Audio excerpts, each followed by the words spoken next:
구약 성경 467쪽 정도 있습니다. 사무엘하 3장 22절부터 우리 30절까지 한 절씩 교독하고 30절은 같이 읽습니다. 다윗의 신복들과 요압이 적군을 치고 크게 노략한 물건을 가지고 돌아오니 아브넬은 이미 보냄을 받아 평안히 갔고 다윗과 함께 헤브론에 있지 아니한 때라.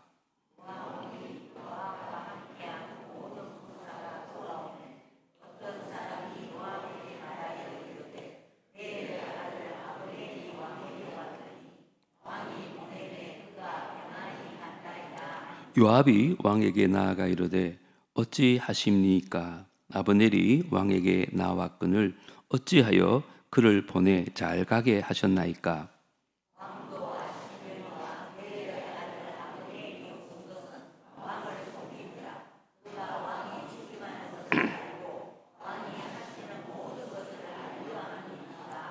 이에 요압이 다윗에게서 나와 전령들을 보내 아브넬을 쫓아가게 하였더니 시라 우물가에서 그를 데리고 돌아왔으나 다윗은 알지 못하였더라.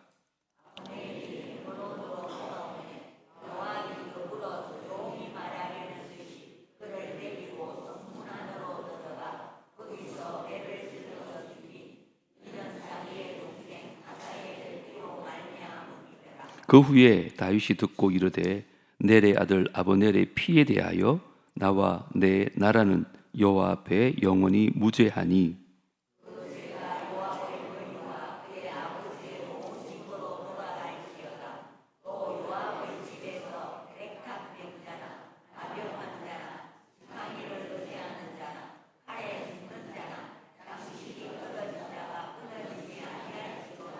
다 같이요. 요압과 그의 동생 아비새가 아브넬을 죽인 것은 그가 기브온 전쟁에서 자기 동생 아사헬을 죽인 까닭이었더라. 아멘. 오늘 말씀의 제목은 아브넬을 향한 요압의 복수라는 제목으로 말씀을 좀 나누려고 합니다. 설교하기 전에 강의 설교는 이렇게 하고 싶다고 하는 게 아니고 하기 싫다고 해서 안 할 수도 없는 본문이 주어질 때가 있습니다. 특정인을 두고 설교를 준비한 게 아니니까 목사님 나 들으러 가나 그때 그렇게 생각하지 마시고 하나님께서 내게 주신 음성으로 들었으면 좋겠습니다. 살다 보면 우리는 누군가로부터 큰 상처를 받을 때가 있습니다. 믿던 사람에게 배신을 당할 때도 있고 정말 억울한 일을 당해서 잠 못 이룰 때도 있습니다. 이때 마음속에 막 분노가 치밀어서 저 사람이 내게 한 것처럼 나도 똑같이 갚아주고 싶은 그런 마음이 들 수도 있고 눈에는 눈, 이에는 이라는 생각으로 복수의 칼을 꺼내는 유혹이 올 수도 있습니다. 오늘 본문이 바로 이 복수의 칼을 휘두른 다윗의 군대 장관 요압의 이야기입니다. 요압이 자기 동생 아사헬을 죽인 아브넬을 향해서 이 복수의 칼을 뽑아들었을 때 그 복수국이 얼마나 끔찍한 상처를 남겼는지 오늘은 생생하게 우리에게 보여줍니다. 오늘 이 말씀을 통해서 우리가 품은 혹시 복수의 칼이 있다면 실은 남이 아니라 바로 나 자신을 찌르는 이 무서운 무기임을 깨닫고 공의의 하나님께 모든 것 맡기고 그 칼을 내려놓는 이 밤이 되어질 수 있기를 주의 이름으로 축복합니다. 먼저 복수의 칼을 들 때 우리 안에 있는 감정이 왕노릇한다는 것입니다. 이성을 다 잃어버리고 감정에 따라 움직이게 되어 있다는 거예요. 22절, 23절을 제가 다시 한번 읽어드리겠습니다. 다윗의 신복들과 요압이 적군을 치고 크게 노략한 물건을 가지고 돌아오니 아브넬은 이미 보냄을 받아 평안히 갔고 다윗과 함께 헤브론에 있지 아니한 때라. 요압 및 요압께 함께한 모든 군사가 돌아오매 어떤 사람이 요압에게 말하여 이르되 넬의 아들 아브넬이 왕에게 왔더니 왕이 보내매 그가 평안히 갔나이다. 때는 바야흐로 다윗을 통일 이스라엘의 왕으로 세우시려는 하나님의 뜻이 드디어 성취되려는 그런 시기였습니다. 이 다윗에 대항하여 사울의 아들 이스보셋을 북이스라엘의 왕으로 세웠던 군대 장관 아브넬이 이스보셋과의 관계가 틀어지자 그 나라를 다윗에게 넘겨주고 통일 이스라엘의 높은 자리를 차지하려는 그런 마음으로 다윗을 찾아왔습니다. 이때 유대 군대 장관 요압은 다른 나라와 전쟁을 치러 나가고 없었습니다. 요압이 이제 큰 승리를 거두고 돌아왔는데 어떤 사람이 아브넬이 다윗과 평화 협정을 맺고는 지금 평안히 돌아갔다고 얘기를 전합니다. 이 소식을 들은 요압은 승리의 기쁨이 한순간에 분노로 돌변하는 걸 느낍니다. 왜냐하면 북이스라엘 군대 장관 아브넬은 자기의 동생을 죽인 원수였을 뿐 아니라 자기 자리를 위협할 수 있는 유일한 인물이었기 때문에 그렇습니다. 만약 북이스라엘과 남유다가 통일이 되면 자기보다 훨씬 전쟁의 경험도 많고 또 통일에 큰 공을 세운 아브넬이 통일 이스라엘의 군대 사령관이 될 게 뻔했기 때문에 그렇습니다. 이처럼 아브넬에 대해서 여러 가지 악감정을 갖고 있던 요압은 그 길로 다윗 왕에게 따지러 갑니다. 24절 25절을 보십시오. 요압이 왕에게 나와 이르되 어찌 하심이니까? 아니 어떻게 해서 아브넬이 왕에게 나왔거늘 어찌하여 그를 보내 잘 가게 하셨나이까? 왕도 아시려니와 넬의 아들 아브넬이 온 것은 왕을 속임이라. 그가 왕이 출입하는 것을 알고 왕이 하시는 모든 것을 알려 함이니이다. 요압은 다윗의 신하였을 뿐 아니라 다윗의 누이의 아들 곧 조카였어요. 그런데 복수심에 눈이 어두웠던 이 요압이 다윗을 꾸짖듯이 말하는 것입니다. 아니 어찌 아브넬을 죽이지 않고 그냥 보냈습니까? 아브넬이 유다를 정탐하러 온 것을 왜 모르십니까? 하면서 마치 다윗을 아래 사람 취급하듯이 무례한 언사를 일삼았습니다. 이 복수심에 불탔던 요압은 그 선한 뜻으로 왔던 아브넬을 의심의 눈초리로 보기 시작합니다. 우리도 그럴 때가 있지 않아요? 우리도 누군가를 미워하게 되면 그 사람이 아무리 올바른 행동을 해도 괜히 꼴깍게 보이고 괜히 오해하게 되고 괜히 이상하게 보지 않습니까? 요압은 다윗 왕에게도 원망과 불평을 막 쏟아놓습니다. 보세요. 평소에는 다윗의 충성스러운 신하처럼 행동했지만 그 복수에 눈이 어두워지자 자기 감정의 노예가 된 것입니다. 이처럼 우리도 우리 마음 안에 미움과 정오에 사로잡히기 시작하면 하나님의 뜻은 온데간데 없고 내 감정에 휘둘려가지고 악한 생각과 행동을 일삼는 감정의 노예로 변할 수 있다는 거예요. 살다 보면 화가 날 때도 있죠. 정말 남을 미워하는 마음이 들 수도 있습니다. 성경은요, 우리가 분노할 때가 있으면 인정합니다. 그런데 그 상황에서도 죄를 짓지 말라고 가르치고 있는 거예요. 에베소서 4장 26절, 27절 같이 한번 읽어볼까요? 시작. 분을 내어도 죄를 짓지 말며 해가 지도록 분을 품지 말고 마귀에게 틈을 주지 말라. 우리가 감정의 노예가 되어서 해가 지도록 아니면 며칠이 지나도록 계속 마음속에 분노의 감정을 품고 있으면 어떻게 된다고요? 마귀가 우리를 컨트롤할 수 있도록 우리가 마귀에게 틈을 주는 거라는 거예요. 그래서 결국 이 죄악된 생각과 행동과 말을 하게 된다는 것입니다.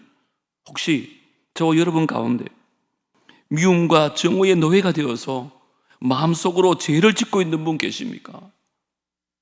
그렇다면 내가 지금 마귀에게 틈을 주어서 죄를 범하게 된다는 것을 꼭 기억하시고 이제라도 그 분노의 마음을 십자가 앞에 내려놓을 수 있는 이 밤이 되어지기를 주님으로 축복합니다. 두 번째, 복수의 칼을 뺄 때 그것이 주님의 뜻이 잘리게 되는 경우가 있습니다.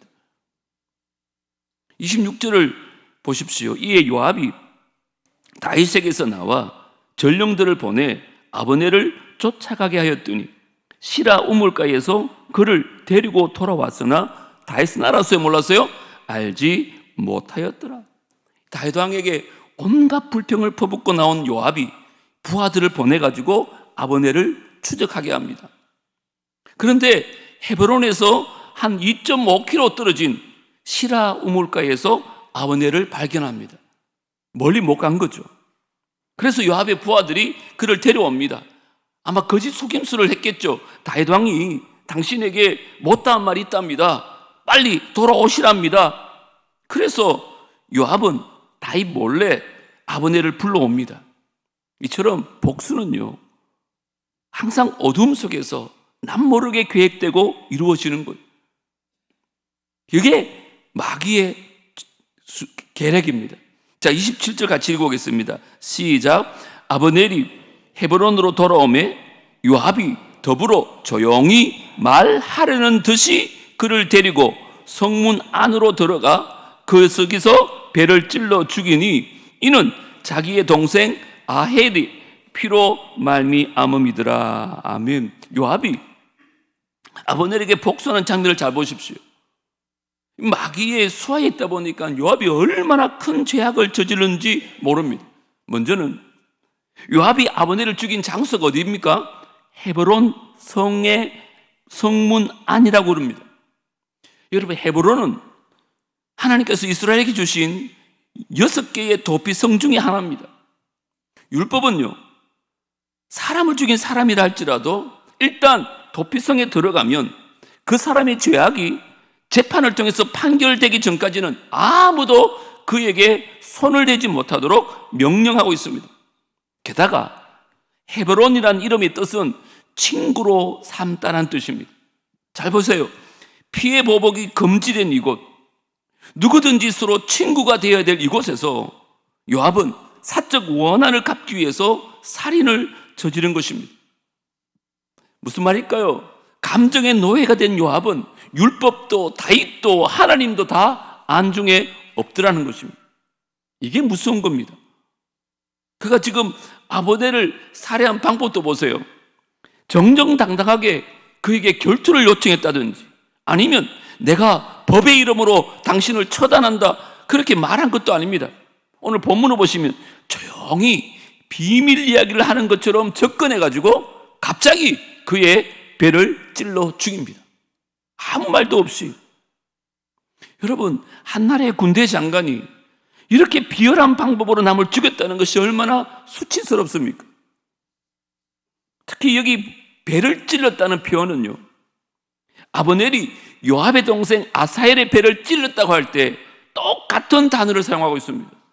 이게 어떤 의미일까요? 27절 마지막에 보면 이런 말을 합니다. 이는 자기의 동생 아사헬의 피로 말미암았더라. 이 말처럼 요압은 아브넬에게 정당한 응징을 해줬다고 그렇게 생각을 했습니다. 자, 생각해 보세요. 아브넬이 아사헬의 배를 찔렀던 것과 요압이 아브넬의 배를 찔렀던 데는 아주 큰 차이가 있습니다. 지난번 살펴봤듯이 아브넬은요, 요압의 동생인 아사헬을 죽이고 싶지 않았어요. 그래서 내가 왜 너를 죽여가지고 너희 형에게 미움을 받겠느냐, 나 쫓기를 그만두라고 몇 번이나 경고합니다. 그런데 아사헬이 말을 듣잖아요. 계속 쫓아옵니다. 그래서 뒤에서 덮치려고 하니까 이 아브넬이요, 창 끝으로 찌른 것이 아니라 창 뒤에 뭉퉁한 부분으로 배를 찌릅니다. 근데 얼마나 빨리 달려왔던지 이 창이 그 배를 뚫고 들어간 것입니다. 이건 정당방위입니다, 여러분. 그리고 지금 아브넬은 다윗의 왕권 아래 평화 통일을 위해서 일을 하고 있었습니다. 그런데 이 요압이 복수의 칼을 휘두르므로 말미암아 이 평화적 통일의 분위기에 찬물을 끼얹게 되는 것입니다. 아브넬을 그 평화 사신으로 유다에 보냈던 이스라엘 사람들이 아브넬의 죽음의 소식을 듣고 누가 그를 죽였다고 생각하겠습니까? 당연히 다윗이 그를 죽였다고 생각하지 않겠어요? 사실 더 큰 문제는요, 이 요압의 살인 배후에는 하나님의 계획을 방해하려는 사단의 은밀한 공작이 있었다는 것입니다. 사단은 이 요압의 복수심과 이기적인 욕망을 충동질해가지고 하나님께서 통일 이스라엘을 구원하려는 그 귀한 일을 방해하고자 했던 것입니다. 요압은 그 자기 감정과 욕심의 노예가 돼가지고 자기도 모르는 사이에 사단의 하수인 노릇을 하고 있는 거예요. 그래서 하나님의 선한 뜻을 베어버리는 커다란 죄악을 저지르고 만 것입니다. 여러분 꼭 기억하세요. 우리가 이 복수의 칼을 휘두를 때 있잖아요. 우리도 부지 중에 사단의 하수인이 되어버린다는 걸, 하나님의 선하신 계획을 난도질하는 어리석음을 범하게 된다는 걸 예를 들어 볼까요? 하나님께서 우리 가정에 화평을 주시려고 하는데 나의 용서하지 못하는 마음이 그 계획을 숲으로 돌아가게 할 수 있다는 거죠. 하나님께서 교회를 하나 되게 하시고 부흥케 하시려고 하는데 성도 간의 갈등이나 미움이 부흥의 불씨를 꺼버린다는 거예요. 자, 여러분은 지금 복수의 칼을 휘두름으로 그 하나님의 선하시고 거룩하신 뜻을 베어버리고 있지는 않습니까? 여러분 나중에 땅을 치며 후회하지 마시고 지금 그 복수의 칼을 내려놓으셔야 됩니다. 나도 모르게 사단의 하수인 노릇을 하고 있는 거예요. 자, 그런데 여러분 가운데 제가 이렇게 말하면 이렇게 반문하고 싶은 분 계실 줄 몰라요. 목사님, 그러면 이 원수를 그냥 용서해버리면 정의는 어떻게 실현되는 것입니까? 이 사람이 이런 악한 일을 하고도 발 쭉 뻗고 편하게 살도록 내버려 두란 말입니까? 어떻게 생각하세요? 여기에 대한 해답이 로마서 12장 19절에 분명히 말합니다. 우리 함께 읽겠습니다. 시작. 내 사랑하는 자들아, 너희가 친히 원수를 갚지 말고 하나님의 진노하심에 맡기라. 기록되어서되 원수 갚는 것이 내게 있으니 내가 갚으리라고 주께서 말씀하시니라. 아멘. 우리가 해야 될 일은 악한 자를 하나님의 진노하심에 맡겨드리는 것입니다. 왜냐? 원수 갚는 것은 우리가 할 일이 아니라 누가 할 일이라고요? 하나님이 하시는 일이에요. 우리가 원수를 하나님의 진노하심에 맡기지 아니하고 내 손으로 직접 원수를 갚겠소라고 나선다면 그게 내가 하나님이 되겠다는 엄청난 큰 죄라는 것입니다. 조금 더 나가면 하나님, 당신은 이 일을 할 능력이 없습니다. 내가 하겠습니다. 감히 하나님에게 내가 당신보다 낫습니다. 그렇게 말하는 거예요. 이건 그냥 불순종에 끝나는 게 아닙니다. 내가 하나님 위에 가려고 하는 대적 행위인 것입니다. 사실 우리가 원수를 갚으려고 해도 제대로 갚을 수 있겠습니까? 안 됩니다, 여러분. 그냥 밤잠이나 설치고 화평이나 나지 섣불리 보복하려고 하다가 더 큰 문제만 만들지 우리가 뭘 할 수 있겠습니까? 그런데 정말 우리가 모든 것을 하나님께 맡기고 우리가 해야 될 일, 원수를 위해서 사랑하는 일에 전념하면 하나님께서 이단 옆차기를 하시든지 아니면 뒤돌려차기를 하시든지 하나님의 때에 하나님의 방법으로 그 사람을 손봐 주신다는 거예요. 그렇게 되면 그 사람도 정신 차리고 회개하고 하나님께 돌아올 기회를 주는 것이고 동시에 우리도 하나님의 선한 뜻이 이루어지도록 하나님 앞에 역사를 이루어가는 거죠. 여러분은 원수를 여러분의 손으로 때려잡으려고 그럽니까? 아니면 하나님께 맡기려고 그러십니까? 복수의 칼을 내려놓으시고 우리는 그 사람을 위해서 회개하도록 두 손 모아 기도하는 것밖에 없어요. 그런데도 도저히 용서가 안 돼요. 머리카락 다 뽑고 싶어요. 그런 분 계시죠? 여러분, 용서하는 마음이 안 생길 때 뭐 하라 그래요? 성경은 그를 위하여 기도하라 그래요. 아니, 왜 그랬을까요? 여러분, 누군가를 위해서 기도하면서 그 사람을 미워할 수 없기 때문에 그런 거예요. 기도 안 하면 미워할 수밖에 없고 기도하면 미워하는 마음이 사라게 될 줄 믿습니다. 기도하면 사랑하는 마음이 생기고 하나님께서 그를 손봐 주신다는 거예요. 마지막 세 번째, 복수의 칼을 쓸 때 나와 내 집도 함께 망한다는 거예요. 이게 너무너무 중요한 교훈입니다. 28절 보세요. 그 후에 다시 듣고 이르되 넬의 아들 아버넬의 피에 대하여 나와 내 나라는 뭐라 그래요? 여호와 앞에 영원히 무죄하니. 아버넬이 살해당했다는 소식을 들은 다윗은 그 자기를 거역하고 하나님의 교회에게 찬물을 끼얹은 요압에게 크게 분노합니다. 그런데 그가 가장 먼저 한 것이 뭐냐? 하나님 앞에 자기의 무죄함을 고백합니다. 다윗의 최대 관심사는 하나님이 그를 어떻게 보시느냐였습니다. 사람들의 시선을 두려워하면서 사람들에게 결백을 주장하기 전에 먼저 하나님 앞에 자신의 무죄함을 선포하는 것입니다. 그리고 나서 그 죄악을 저지른 요압에게 엄청난 저주를 퍼붓습니다. 우리 29절 30절은 같이 한번 읽어보겠습니다. 시작. 그 죄가 요압의 머리와 그의 아버지의 온 집으로 돌아갈지어다. 또 요압의 집에서 백탁병자와 나병 환자와 지팡이를 의지하는 자나 칼에 죽는 자나 양식이 떨어진 자가 끊어지지 아니할지로다 하니라. 요압과 그의 동생 아비새가 아버넬을 죽인 것은 그가 기브온 전쟁에서 자기 동생 아사헬을 죽인 까닭이었더라. 보세요. 요압이 그 동생의 원수를 갚은 다음에 얼마나 속이 시원했겠어요. 야, 드디어 내가 우리 가족의 원수를 갚았다. 그런데 잠시 후에 그가 얻은 결과가 뭡니까? 하나님의 사람 다윗의 입에서 나온 끔찍한 저주의 선포였습니다. 다윗은 아버넬의 피에 대한 책임이 요압과 그의 가문에 있음을 선포하면서 그의 가문의 질병과 가난과 비참한 죽음이 끊어지지 않을 것이다. 그렇게 저주합니다.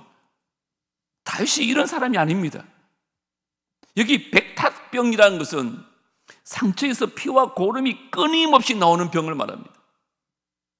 남의 피를 흘린 요압처럼 요압과 그의 집에 계속 피를 흘리게 될 것이라고 말합니다. 뿐만 아니라 그 집에 부정한 자로 여겼던 나병 환자가 끊이지 않을 것이고 지팡이를 의지하는 불구자, 또 요압의 칼에 찔려 죽은 아브넬처럼 그 집안에 칼에 찔려 죽는 자가 멈추지 않을 것이다. 굶어 죽는 자들이 끊어지지 않을 것이라는 무서운 저주를 퍼붓습니다. 보십시오. 요압의 복수가 결국 뭘 남깁니까? 평안이 아니라 저주만 남겼습니다.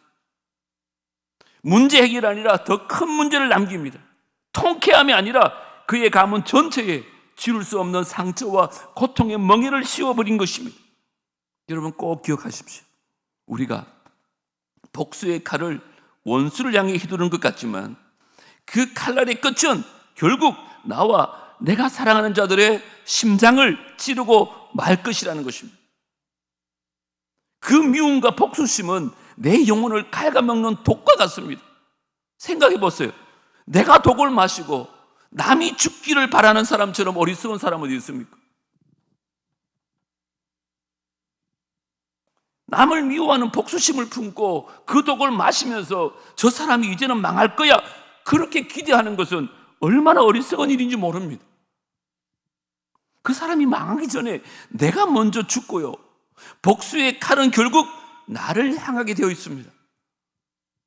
요압은 동생의 복수를 했다고 생각할지 모르지만 결국 그의 가문을 저주 아래에 몰아넣습니다. 그는 승리했다고 생각할지 모르겠지만 패배자가 되고 맙니다. 그가 휘두른 복수의 칼은 아버넬은 죽였을지 몰라도 동시에 자기 자신과 자기 가문의 미래를 다 죽여버리고 만 것입니다. 여러분, 얼마나 우리에게 교훈이 되는 얘기인지 모릅니다. 오늘 이 본문을 통해서 우리는 복수의 칼이 얼마나 교묘하게 우리를 속이고 하나님의 계획을 망가뜨리며 결국 우리를 파멸로 이끄는지 보여주고 있습니다. 자, 그러면 마지막으로 어떻게 하면 될까요? 지금 내 마음속에 날이 실푸렇게 서 있는 복수의 칼을 어떻게 해야 될까요? 성경은요, 우리에게 단 하나의 길을 보여주는데 바로 십자가의 길입니다. 이 세상에서 가장 억울한 죽음을 당한 분이 누굴까요? 예수님이시죠. 가장 뼈아픈 배신을 당한 분이 누구실까요? 예수님이시죠. 근데 예수님은 십자가 위에서 그 자기를 조롱하고 채찍질하고 목 박는 자들을 향하여 복수의 칼을 드실 수 있었어요. 하늘의 천군천사를 명하여 그들을 다 멸망시킬 수 있습니다. 그런데 예수님은 그러지 않습니다. 뭐 하셨어요? 아버지, 저들의 죄를 용서하여 달라고. 자기들이 하고 있는 것이 무엇은 짓을 하는지 몰라서 그렇습니다. 그를 위해서 기도하십니다. 여러분, 주님은 심판의 불을 내리는 대신에 사랑의 피를 흘리셨습니다. 그리고 그 십자가 용서와 사랑으로 우리를 구원해 주셨습니다. 이 십자가가 복수의 악순환을 끊는 유일한 능력인 줄 믿습니다. 혹시 우리 마음속에 지금 요압처럼 복수의 칼을 품고 있는 분 계십니까? 오늘 그 칼을 십자가 아래에 내려놓을 수 있기를 주의 이름으로 축복합니다. 여러분이 그 칼을 쥐고 있는 한 우리는 결코 자유로울 수 없습니다. 그 칼은 계속해서 우리의 영혼을 찌를 것이고 우리 가정을 찌를 것이고 하나님 나라를 찌르게 될 것입니다. 원수 갚는 것은 내게 있다 말씀하신 하나님께 모든 걸 맡기시기 바랍니다. 그리고 우리 예수님이 가르쳐 주신 용서와 사랑의 길을 걸어가십시오. 그것이 비록 손해보는 것 같고 정말 바보짓 같고 어리석게 보일지라도 그 길이 승리의 길이요 참 자유와 평안의 길인 줄 믿습니다. 오늘 이 하나님 말씀에 순종해서 내게 있는 복수의 칼을 다 내려놓을 때 우리의 상처를 치유하시고 미움의 쇠사슬을 끊어버리시는 하나님의 은혜가 저와 여러분의 가운데 충만하게 임할 수 있게 되기를 주의 이름으로 축복합니다. 오늘 세 가지 꼭 기억하십시오. 복수의 칼을 들 때 우리는 감정의 왕노릇하게 됩니다. 복수의 칼을 뺄 때 주님의 뜻이 잘리고 말 것입니다. 복수의 칼을 쓸 때 나와 내 집도 망하게 됩니다. 오늘 이 말씀은 꼭 기억하고 우리 안에 있는 복수의 칼을 다 내려놓고 용서와 사랑의 길을 걸어갈 수 있는 우리 모두가 되어지기를 주의 이름으로 축복합니다. 오늘 말씀 기억하면서 찬양하고 기도하면 좋겠습니다. 십자가 그 사랑 멀리 떠나서 무너진 나의 삶 속에 잊혀진 주 은혜 돌 같은 내 마음 어루만지사 다시 일으켜 세우시는 주를 사랑합니다. 주 나를 보호하시고 날 붙드시리 나는 보배롭고 존귀한 주님의 자녀라. 찬양하겠습니다.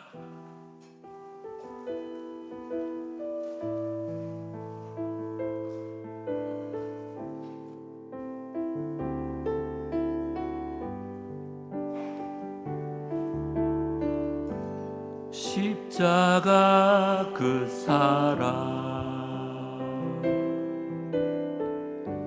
멀리 떠나서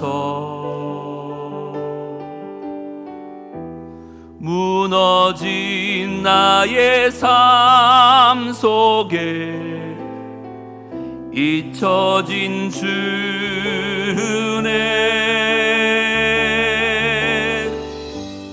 돌 같은 내 마음 어루만지사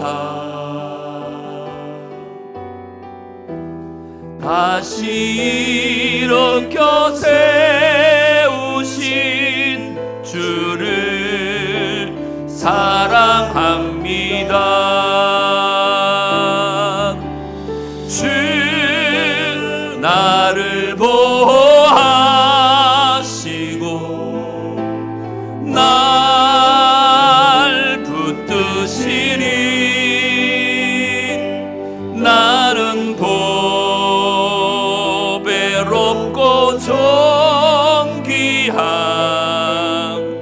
주님의 자녀라.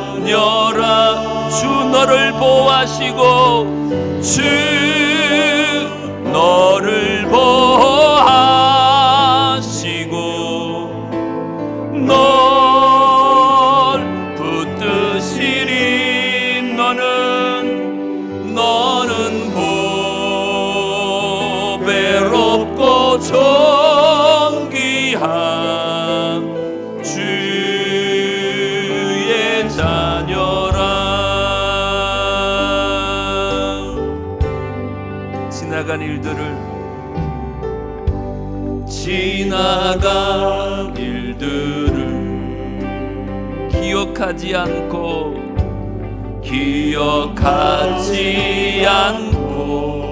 이전에 행한 모든 일, 이전에 행한 모든 생각지 않겠습니다. 생각지 않으리.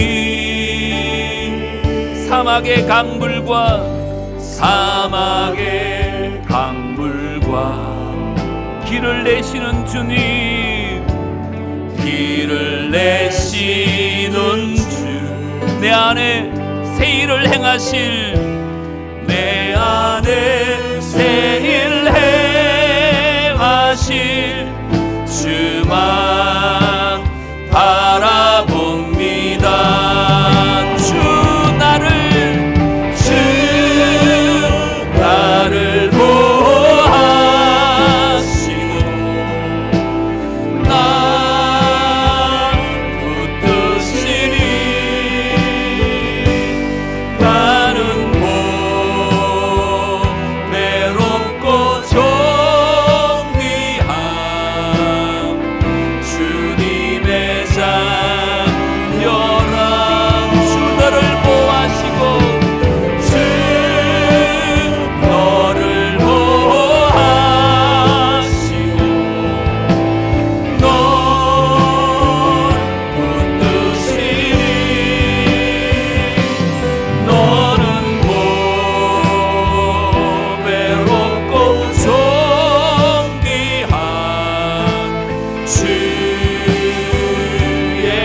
다시 한번 주 나를 보호하시고 주 나를 보호하시고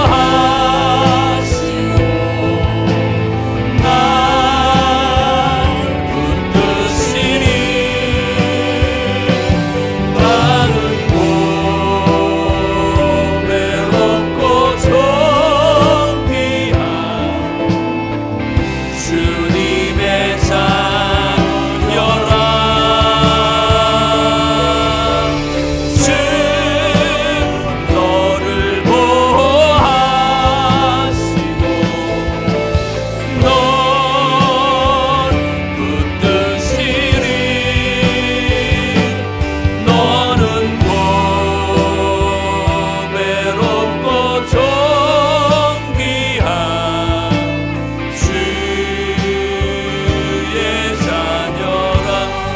자녀라, 주의